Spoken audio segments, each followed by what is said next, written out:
आदाब नाजरीन, आप देख रहे हैं गुलिस्तान न्यूज। अभी तक का उर्दू खबरनामा लेकर मैं आपका मेजबान गौहर कुछे आपकी खिदमत में हाजिर। उर्दू खबरनामे में सबसे पहले बात करेंगे आज जम्मू कश्मीर, खासकर वादी कश्मीर और श्रीनगर के अंदर कुल जमाती मीटिंग की।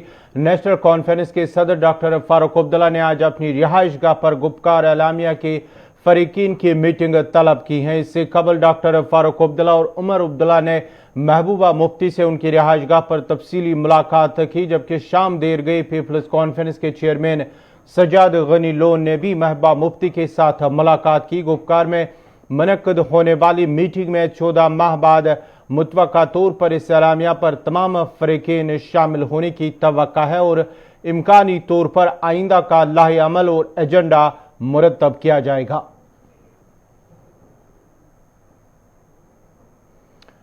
इस खबर पर मजीद तफसीलात के लिए सीधा श्रीनगर चलते हैं अपने साथी सईद रूफ के पास। रूफ, आज जिस तरह से एक मीटिंग तलब की गई है डॉक्टर फारूक अब्दुल्ला की, कितने बजे मीटिंग है और किन किन जो गुपकार डिक्लेरेशन के जो फरीकीन हैं, क्या उसके अलावा और किसी को दावत दी गई है? गवर्नर, आज गुपकार डिक्लेरेशन के हवाले से इजलास बुलाया गया है और नेशनल कॉन्फ्रेंस के सरपरस्त डॉक्टर फारूक अब्दुल्ला ने मीटिंग बुलाई है अपनी रिहाइश गाह पे गुपकार में। और इसमें जो भी फरीकीन उस टाइम जिन्होंने गुपकार जो सिग्नेटरी पे सिग्नेचर किए थे, जो उसके हिस्सेदार बने थे, उनको बुलाया गया है। और इसमें तकरीबन सबको मदऊ किया जाएगा और उम्मीद ऐसी लगाई जा रही है जिस तरह माहौल बना हुआ कि सारे लोग इसमें शरीक हो सकते हैं एक्सेप्ट शाह फैसल के, क्योंकि शाह फैसल ने तो किनारा कश कर लिया है सियासत से, उन्होंने खैराबाद किया है। मगर जो उनकी पार्टी है तो उनसे भी अभी बात हुई, मुझे तो मुतवक्का है कि वो भी इस गुपकार डिक्लेरेशन के हवाले से आज के इजलास में जाएंगे। सभी फरीकीन जाएंगे और लाहेअमल के हवाले से बात होगी, क्योंकि 14 महीनों के अंदर ऐसा कुछ खास प्रोग्राम गुपकार डिक्लेरेशन के हवाले से सामने नहीं आया, जहां पे कई बार लीडरान ने इसकी मुखालफत की। बीजेपी ने कई बार इसको तनकीद का निशाना बनाया है, अपनी पार्टी ने भी लाहेअमल के हवाले से बात की और कहीं ना कहीं इसको मजाक के तरीके से लिया है। अब सीरियसनेस इसमें लग रही है, क्योंकि फारूक अब्दुल्ला का मुफ्ती के घर जाना और फिर वहां से ही इसका आगाज करना, उनको मदऊ करना, फिर बाकी जो सिग्नेटरीज हैं उनको भी बुलाना, तो ऐसा लग रहा है कि इसमें कहीं ना कहीं सीरियसनेस दिख रही है रीजनल पार्टीज की तरफ से। और कांग्रेस भी एक शरीक है इसकी, जो नेशनल पार्टी है उनके लीडर्स भी शरीक है। तो 4 बजे मीटिंग बुलाई गई है, किस तरह का माहौल होगा, क्या अलाउ किया जाएगा, इस पर भी अभी बात हो रही है। रूप, अगर हम बात करेंगे दीगर जमातों की या भारतीय जनता पार्टी की बात करेंगे या अपनी पार्टी की, तो इसका क्या कुछ कहना है? जिस तरह से ये जो मीटिंग तलब की गई है, तो उन पार्टी लीडरान का इस मीटिंग के हवाले से क्या कुछ कहना है? हाँ, देखिए गौहर, जो ही फारूक अब्दुल्ला मिले कल महबूबा मुफ्ती से या उमर अब्दुल्ला मिले, उसके बाद गुपकार के हवाले से बात हुई है, तो कहीं ना कहीं सियासत यहाँ पे तेज हुई है। आपने कल खुद ही एक वीडियो के जरिए जो बीजेपी के रियासती सदर रविंदर रैना का एक वीडियो जो वायरल हुआ है, जहां पे उन्होंने बात की है और उन्होंने कई तलख अल्फाज भी उसमें इस्तेमाल किए हैं यहाँ पॉलिटिकल पार्टीज के हवाले से, खासकर नेशनल कॉन्फ्रेंस और पीडीपी के हवाले से और फारूक अब्दुल्ला के हवाले से। सियासत तो इस पे गर्म हुई है। अपनी पार्टी ने पहले ही कहा था कि गुपकार डिक्लेरेशन जब बनाया गया था तब स्पेशल स्टेटस को बचाने के हवाले से इकदाम उठाने की जरूरत थी और उस हवाले से बात की गई है। उसके बाद अब स्पेशल स्टेटस रहा नहीं, तो इस गुपकार डिक्लेरेशन के हवाले से लाहे अमल जो है वो मुरतब नहीं किया गया है, इस पर बात हुई थी।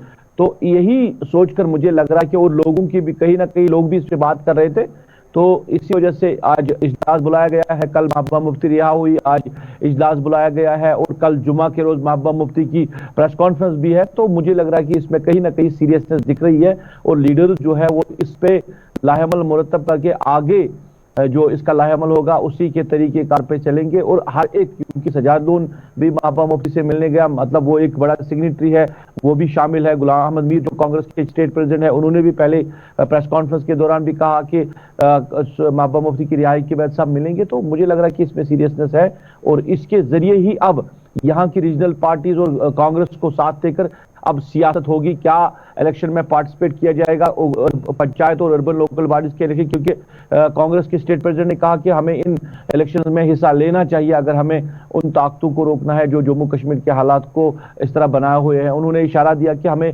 अर्बन लोकल बॉडीज और पंचायत इलेक्शन में हिस्सा लेना चाहिए। क्या हो आज मीटिंग में तवक्का है कि इसमें बात होगी? जी। क्या इलेक्शन में पार्टिसिपेट किया जाएगा? क्या आने वाले असेंबली इलेक्शन के हवाले से किस तरह की प्लानिंग की जाएगी, किस तरह का डिसीजन सामने आएगा, सारे मामला पे बात होगी।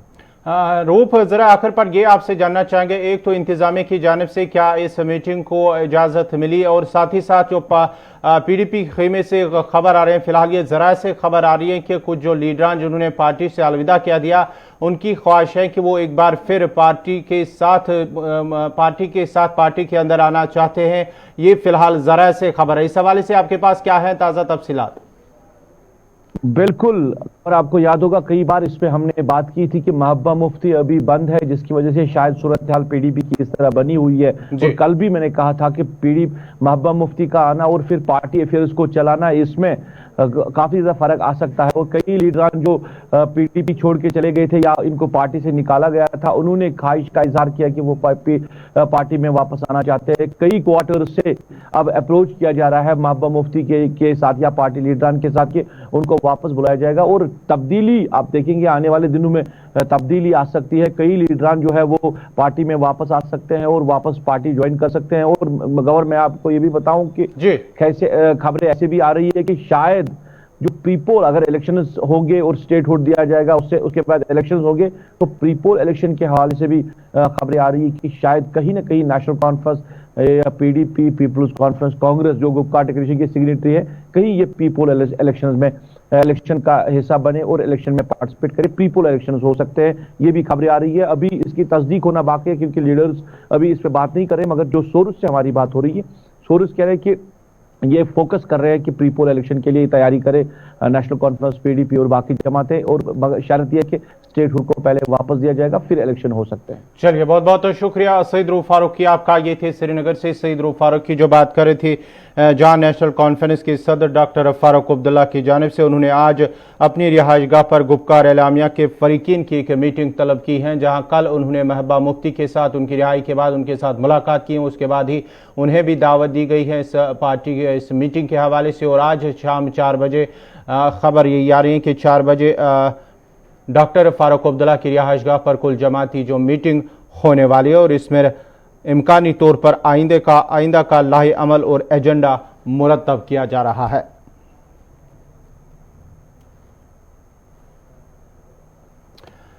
अब बड़ी खबर आ रही है कोरोना वायरस के हवाले से, जहां आलमी वबा कोरोना वायरस लगातार जारी है। उस सिलसिले में एक बड़ी खबर आ रही है कि फ्रांस की जानिब से दोबारा लॉकडाउन करने के हवाले से कोरोना फैलाव रोकने के लिए फ्रांस में फिर से कर्फ्यू के निफाज का ऐलान किया जा रहा है, और जुम्मे से मुल्क में कर्फ्यू नाफिज करने के अहकाम जारी किए गए हैं। शहरों में कर्फ्यू रात 9 बजे से सुबह 6 बजे तक रहेगा। ये फ्रांस के हवाले से खबर आ रही है कि फ्रांस के जहां कोरोना के कहर को रोकने के लिए जुम्मे से मुल्क में फिर से कर्फ्यू नाफिज किए जाने का ऐलान किया गया है। शहरों में कर्फ्यू रात 9 बजे से सुबह 6 बजे तक नाफिज रहेगा, और साथ ही साथ जो कोरोना वायरस की दूसरी लहर, उसमें हर रोज़ औसतन 20,000 नए मामले सामने आ रहे हैं। उसको देखते हुए इस तरह का हुकूमत ने इस तरह का ऐलान किया, और इस मरहले में दाखिल हो चुके, जहाँ इस हाल में उसे रोकने की कोशिश की जा रही है। वहीं पर हालात पर काबू पाने के लिए कर्फ्यू नाफिज किए जाने का ऐलान किया गया है। रात 9 बजे से सुबह 6 बजे के दरमियान ट्रैफिक पर पाबंदी नहीं होगी, लेकिन सफ़र को महदूद किया गया है।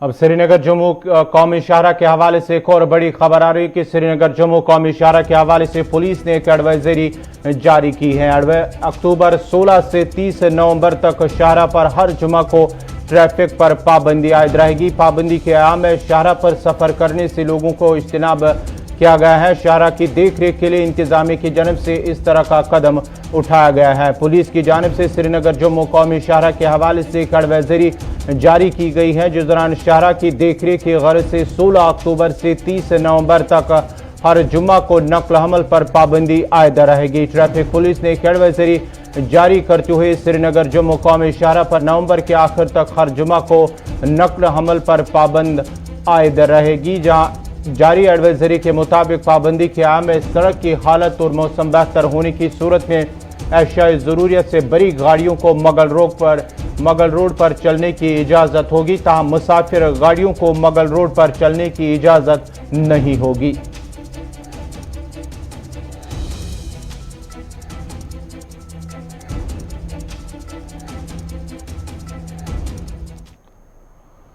अब बात लद्दाख की करते हैं। लद्दाख के साथ साल भर जमीनी राब्ता बहाल रखने की गर्ज से जोजिला टनल प्रोजेक्ट पर आज से काम शुरू किया जा रहा है। करगिल के लोगों की ये देरी न मांग रही कि लद्दाख का रास्ता वादी के साथ मौसमी सरमा में बहाल रखने के लिए जोजिला के मकाम पर टनल की तामीर शुरू की जाए। इस टनल की तामीर का संग बुनियाद मई 2018 में वजीर आजम नरेंद्र मोदी ने रखा था।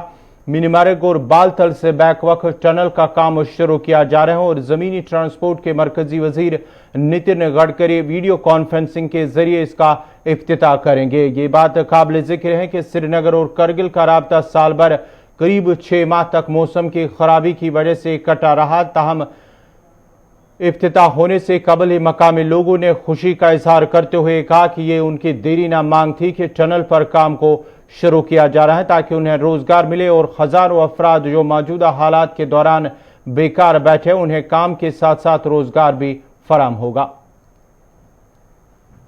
हम तो बहुत पहले तो हम वेलकम करते हैं इनको कि ये यहाँ पर आ गए और ये प्रोजेक्ट स्टार्ट हो गया है यहाँ पर मेघना का, तो बहुत शुक्रगुजार है हम सेंट्रल गवर्नमेंट का। तो ये तो 6 महीने जो ये लद्दाख का वे ये जोजिला टनल है जो शुरू होने वाली है, 6 महीने रोड बंद होता रहा, हमारा सारा रोज़गार ख़त्म होता था इसकी वजह से। तो चाहे ट्रक हो, चाहे लेबर्स हो, चाहे कोई भी, चाहे लद्दाख के लोग हो, चाहे यहाँ के लोकल पर्सन हो, सारों का रोज़गार ख़त्म होता था इसके। अब तो हम बहुत खुश हैं क्योंकि 15 तारीख को सुबह इसका पहला ब्लास्टिंग होने वाली है, तो बहुत खुश है, हमें रोज़गार मिलेगा इससे। तो यहाँ की चाहे लोकल गाड़ियाँ हैं या लोकल लेबरर्स है या अदरवाइज इंजीनियर लोकल्स हैं, उनको भी जॉब मिलेगा। बहुत खुशी हम महसूस करते हैं इस टनल की वजह से। आप लोगों को ये जो टनल बनने जा रही है इससे बहुत फ़ायदा हम लोगों को होगा। इससे हमें मतलब ये पूरे भर 6 महीने बंद होता था, यहाँ पे लद्दाख भी बंद होता था, श्रीनगर भी बंद होता था, ये पूरा यहाँ पे बंद होता था सर। इससे हमें बहुत फायदा होगा सर, रोजगार भी मिलेगा सर, लेबर भी काम करेंगे, गाड़ी वाले भी काम करेंगे, सारे हम यहाँ पे काम करेंगे सर। और आप लोगों की ये लंबी डिमांड थी, सेंट्रल गवर्नमेंट ने ये बहुत पहले से हमारी डिमांड थी कि यहाँ पे टनल मतलब सुरंग बनाए जाए, जो हम भी रोजगार मतलब करेंगे, कुछ फर्म करेंगे हम। कि ये लद्दाख जो था 6 महीना कट के रह जाता था, कश्मीर से पूरा जम्मू कश्मीर से कट के रह जाता था। तो अब जो ये टनल बनने वाली है इसमें हम बहुत खुश हो रहे हैं कि हमारे जो लद्दाख के लोग भी हैं वो भी हमारे से मिल सकते हैं, 12 महीना काम मिलेगा हमें और ट्रैफिक भी चल सकेगा। क्योंकि बड़ी प्रॉब्लम होती थी सर यहाँ पे, क्योंकि डीजल की प्रॉब्लम, पेट्रोल की प्रॉब्लम, गाड़ियाँ नहीं जाती थी और उसमें फिर लास्ट में मार्केट में भी ज़्यादा महंगाई भी पड़ती थी क्योंकि जब माल ही नहीं पहुँचता था सर।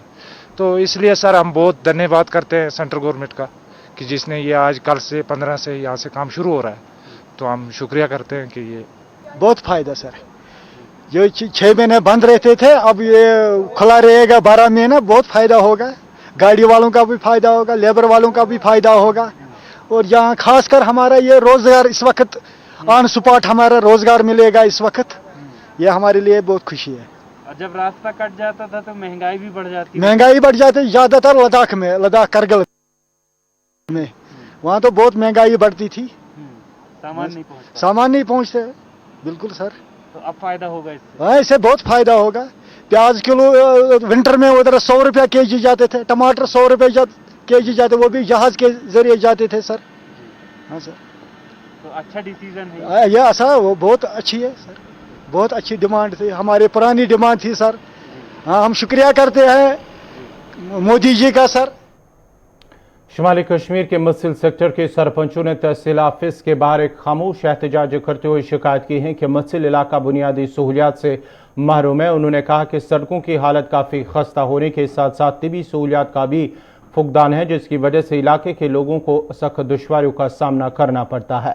लोगों का कहना है कि सरमा के दौरान अगरचे उनका इलाका जिला हेडक्वार्टर से मुनक़ता भी रहता है, जिस दौरान मरीजों को मुश्किलात का सामना हो रहा है। उन्होंने LG इंतजामिया से अपील की है कि इस इलाके में इस साल हेलीकॉप्टर की सर्विस भी दस्तियाब रखी जाए ताकि बीमारों को मुश्किलात का सामना ना करना पड़े।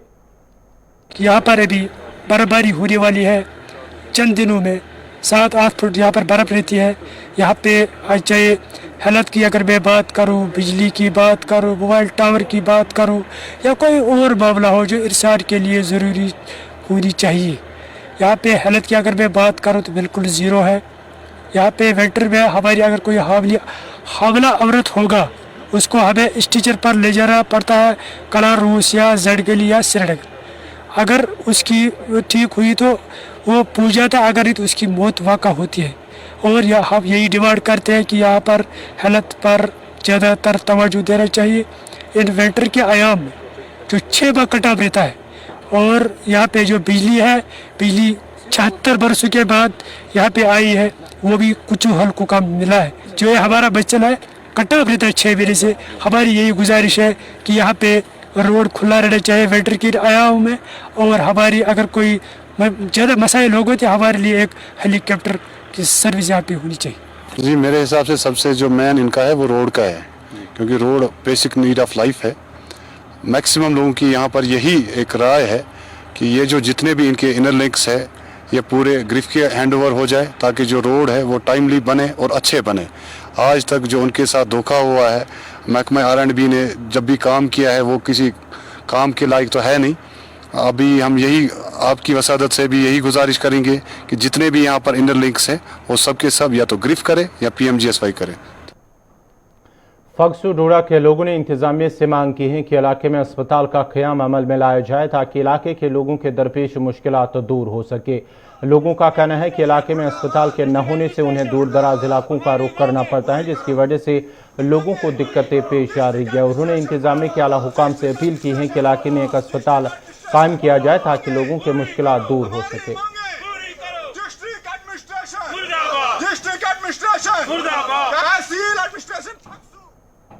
आपसे यही गुजारिश करना चाहता हूं कि हमें हॉस्पिटल चाहिए जिसकी फाइल पड़ी हुई है बहुत अरसों से। मैं आपको यही कहना चाहता हूं कि हमारे इस इलाके में लगभग 20,000 से ज़्यादा आबादी है और हमें मुश्किलात होती है। जब तक हम किसी बीमार को डिलीवरी केस होगा, हम उसको ठाठरी पहुंचाने के लिए जब जाते हैं वो रास्ते में ही दाम तोड़ देता है। इसलिए हम आपकी माध्यम से गवर्नमेंट से ये अपील करते हैं कि हमें हॉस्पिटल यहाँ पर वागुजार किया जाए। हमारी एक बहुत बड़ी मजबूरी हो गई है, हमने काफ़ी टाइम से सफ़र किया, हमें इस वक्त हस्पताल की यहाँ बहुत बड़ी परेशानी है। ये 10,000 लोग इस तहसील हेडक्वार्टर के एरिया में रहते हैं।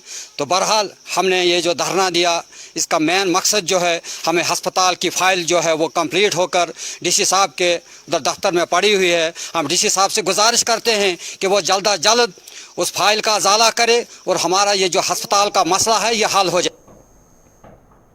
शुमाली कश्मीर के कंडी, सुल्तानपुर और बारामूला के लोगों ने भी शिकायत की है कि इलाके में बुनियादी सहूलियात का फुकदान हजारों लोगों के लिए परेशानी का बायस बनी हुई है।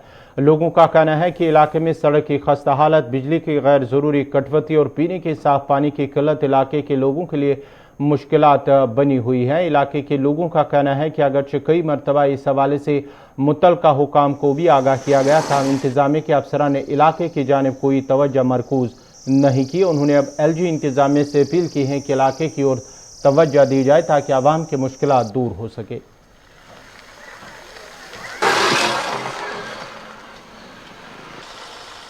हम गवर्नमेंट से ये नहीं मांगते कि हमारे घर में राशन दे दो, हमारे घर में पानी दे दो, नहीं, हम वो खुद कर लेंगे, मजदूरी कर लेंगे, मजदूरी करके हम वो अपना करेंगे। बट जो हमारी यहाँ गवर्नमेंट के अंडर फैसिलिटीज़ है, जैसे पानी है, रोड है, बिजली है, बिजली का अगर हमारा फीस देखोगे तो बहुत ज़्यादा फीस है हमारा भी, 350 ऊपर हमारा फीस ही है बिजली का, लेकिन बिजली तो कभी कभार रहती है। पानी देखोगे तो पानी भी उतना खास कुछ है ही नहीं, रोड देखोगे वो भी खस्ता हाल है। इधर तो हम नेता लोगों को, मिनिस्टर जो भी मिनिस्टर लोग हैं, MLA लोग हैं, उनको हम उसी टाइम देखते हैं जब वोटिंग नज़दीक होती है, कम से कम 1 महीने का वोटिंग होता है, तो फिर हम मिनिस्टरों की लाइन लगी रहती है। जहाँ बदबू आती है वहाँ पे बैठते हैं, जहाँ पे बदबू होती है वहाँ पे वो लोग बैठते हैं। बैक टू विलेज की बात करें, उसमें कोई काम आपका हुआ? बैक टू विलेज में हमारा कोई काम नहीं हुआ। टेमें बहुत सारी हमने देखी लेकिन काम कोई नहीं देखा। हाँ सर, अगर जितने टेमें हमने देखी अगर उनके हिसाब से जाए तो 2-3 काम तो होने चाहिए थे, लेकिन कुछ नहीं हो रहा है सर। यहाँ रोडों के खस्ता हालत है, पूरी बर्बादी है रोडों के, कोई देखने भी नहीं आता है। जबकि मैं सरपंच होकर भी कुछ कर नहीं सकता हूँ, कुछ हमारे हाथ में है ही नहीं। हमें ब्लॉक में कुछ नहीं छोड़ते हैं, यहाँ हमारा ना कोई काम हो रहा है। हमें अस्पताल की प्रॉब्लम है, हमें फायर सर्विस की ज़्यादा अशद ज़रूरत है। तो ये कौन सा इलाका है जहाँ पे? ये पूरा समझो फकीरबाग से लेके तालागा के सरंज फॉल तक ये पूरा इलाका डैमेज है। इसमें कोई आता नहीं देखने, उसी दिन आते हैं जब किसी को हमारी जरूरत पड़ती है वोट डालने की, और कुछ नहीं है यहाँ। कल भी हमारे एक बार टीमें आई, वो बैक टू विलेज की टीम आई, भाई ऐसे होगा, कुछ होने वाला नहीं। 2 इसके पहले भी हुए, हमें कुछ नहीं हुआ उन दिन। हरिगाम त्राल के लोगों ने शिकायत की है कि इलाके में पीने के साफ पानी की अदम दस्तियाबी को दूर करने के लिए अगरचे वाटर सप्लाई स्कीम कायम की गई, ताहम मुतल्लिका महकमे की गैर संजीदगी और गैर जिम्मेदारी की वजह से स्कीम को सही तरीके से नहीं बनाया गया, जिसकी वजह से इलाके के लोगों को आलूदा पानी इस्तेमाल करने पर मजबूर किया जा रहा है, जिससे कई मुहलिक बीमारियां फूट पड़ने का खदशा लाहक है। उन्होंने मुतल्लिका महकमे के आला हुकाम से अपील की है कि अवाम को पीने के साफ पानी की दस्तियाबी मुमकिन बनाया जाए ताकि अवाम की मुश्किलात दूर हो सके।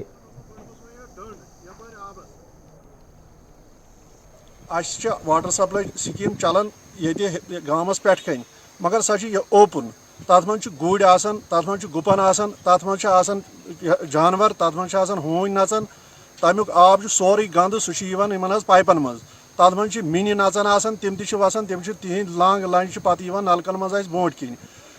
यसान कि यह बेमार यस वनकस चलान युस जन आम इन्फेक्शन चलान तम खुद खसित इन्फेक्शन सानिस गामस गसन वोल क्या आब। जम्मू कश्मीर के एलजी मनोज सिन्हा इस वक्त बात कर रहे हैं, पहले वो सुनते हैं, उसके बाद मजीद खबर ले। सभी सम्मानित महानुभाव, आज मैं आदरणीय गडकरी जी को और उनकी पूरी टीम को हृदय से आभार व्यक्त करना चाहता हूं। और आज का दिन केवल ऐतिहासिक नहीं है, बल्कि मैं कहूंगा कि जम्मू कश्मीर और लद्दाख दोनों यूनियन टेरिटरीज के लिए मौका है जिसे हम टर्निंग पॉइंट कह सकते हैं। मुझे याद है 2018 में जब इसकी आधारशिला देश के सम्माननीय प्रधानमंत्री आदरणीय नरेंद्र मोदी जी ने रखी थी, तो उन्होंने कहा था कि Zoji La tunnel is not a मियर tunnel but a modern day marvel. प्रधानमंत्री जी ने यह भी कहा था, इस रीजन का ऑलराउंड डेवलपमेंट करने के लिए हम कमिटेड हैं और उसके बन जाने से एम्प्लॉयमेंट और इकोनॉमी दोनों को बूस्ट मिलेगा। मुझे बड़ी खुशी है कि जोजिला टनल का सेरेमोनियल ब्लास्ट आज है। इसके लिए जितना भी आभार व्यक्त किया जाएगा नितिन गडकरी जी का और उनकी पूरी टीम का, वो कम हो। अभी कुछ दिन पहले देश के सम्माननीय रक्षा मंत्री जी ने कश्मीर में 10 ब्रिजेज का अनावरण किया था, जो सामाजिक और सामरिक दृष्टि से अत्यंत महत्वपूर्ण थे। नितिन गडकरी जी के नेतृत्व में इस महत्वाकांक्षी परियोजना को एक नई गति मिली है, जो वृहद स्तर पर यूरोपियन मॉडल को रिसर्च करके इसकी प्लानिंग की गई है। यह निश्चित रूप से काबिले तारीफ है। मैं इसके लिए व्यक्तिगत रूप से एक बार फिर उनको, NHIDCL को और उनकी पूरी टीम को धन्यवाद देता हूं। जेड मोड़ और जोजिला टनल का काम अप्रोच रोड और बाकी एवलेंच प्रोटेक्शन वर्क्स के साथ NHIDCL कर रहा है। मैं उसके तकनीकी विवरण में नहीं जाना चाहता हूं कि जेड मोड़ टनल की लंबाई 6.5 किलोमीटर है, जोजिला की लंबाई 14.15 किलोमीटर है। मुझे लगता है कि जेड मोड़ टनल पर करीब 52% काम पूरा हो चुका है, मुझे खुशी है। और after completion in December 2023, I am sure Sonamarg in Ganderbal district will receive winter tourism. Zojila approach road का काम अगले 30 महीने में और टनल का काम 72 महीने में पूरा होने की उम्मीद है, ऐसा मुझे बताया गया है। ये टनल एशिया की सबसे बड़ी बाई डायरेक्शनल टनल होगी, जिसमें 80 किलोमीटर प्रति घंटे की रफ्तार से वाहन चल सकेंगे। श्रीनगर, कारगिल और लेह को 12 महीने जोड़ने के लिए ये टनल मुझे लगता है केवल सुविधा नहीं देने वाली है, बल्कि ये दोनों यूनियन टेरिटरीज की ऑलराउंड आर्थिक, सामाजिक और सांस्कृतिक गठजोड़ को और भी मजबूती प्रदान करेगा। सामरिक दृष्टि से भी हमारी आवश्यकताओं की पूर्ति होगी और Srinagar, Kargil, Leh all weather connectivity के अलावा जोजिला पास का जो 3.5 आवर्स का ट्रेवल टाइम है वह घटकर सिर्फ 15 मिनट हो जाएगा। इस आधुनिक टनल के अलावा एक और महत्वपूर्ण आंकड़ा है, सोनमर्ग और बालटाल के बीच 5 bridge, 6 catch dams, 13 reflector dams, 8 cuts and covers, 2 snow galleries और 8 ब्लास्ट वाल्स बनाए जाएंगे, जो 52 स्नो एवलांच साइट से प्रोटेक्शन देने का काम करेंगे। थोड़ी बहुत इंजीनियरिंग मैंने पढ़ी थी और उसके नाते मैं समझ सकता हूं कि सेफ्टी फीचर्स का कितना ध्यान इसमें रखा गया है और इसके लिए कितनी मेहनत करनी पड़ी होगी। पोर्टेबल फायर एक्सटिंग्विशर के अलावा मैनुअल फायर अलार्म की भी व्यवस्था आपने की है, ऑटोमेटिक फायर डिटेक्शन सिस्टम भी लगाया है। जोजिला टनल केवल जरूरी राशन ईंधन की आपूर्ति नहीं सुनिश्चित करेगा, बल्कि दवाइयों और बाकी सामानों को भी ले जाने में हमें सुविधा होगी।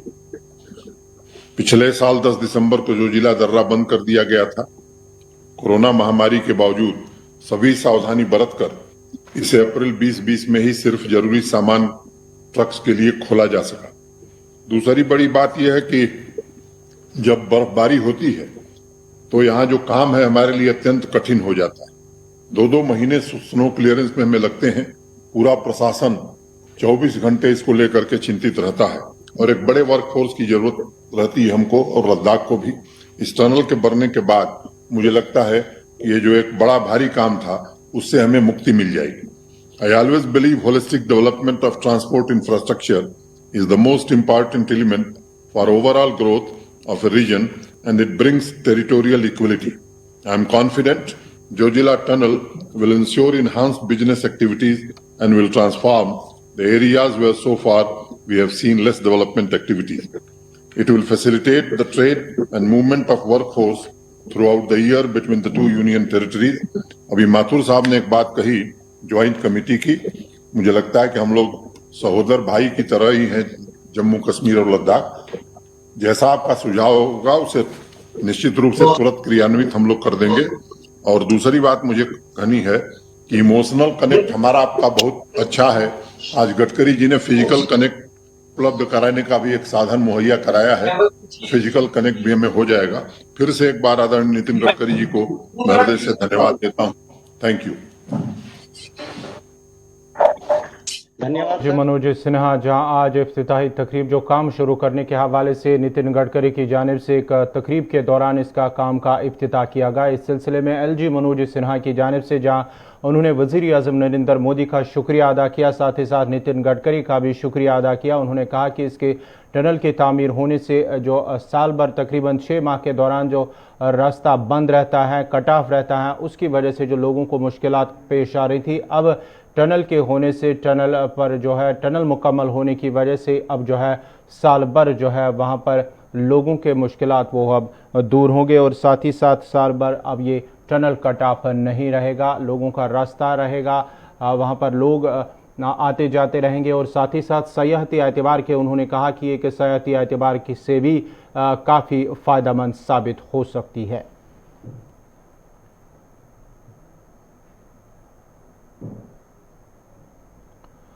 इसी के साथ ही अभी तक का उर्दू खबरनामा इख्तिताम पज़ीर हुआ चाहता है। अपने मेज़बान गौहर कुछे को इजाज़त दीजिए। अल्लाह हाफ़िज़।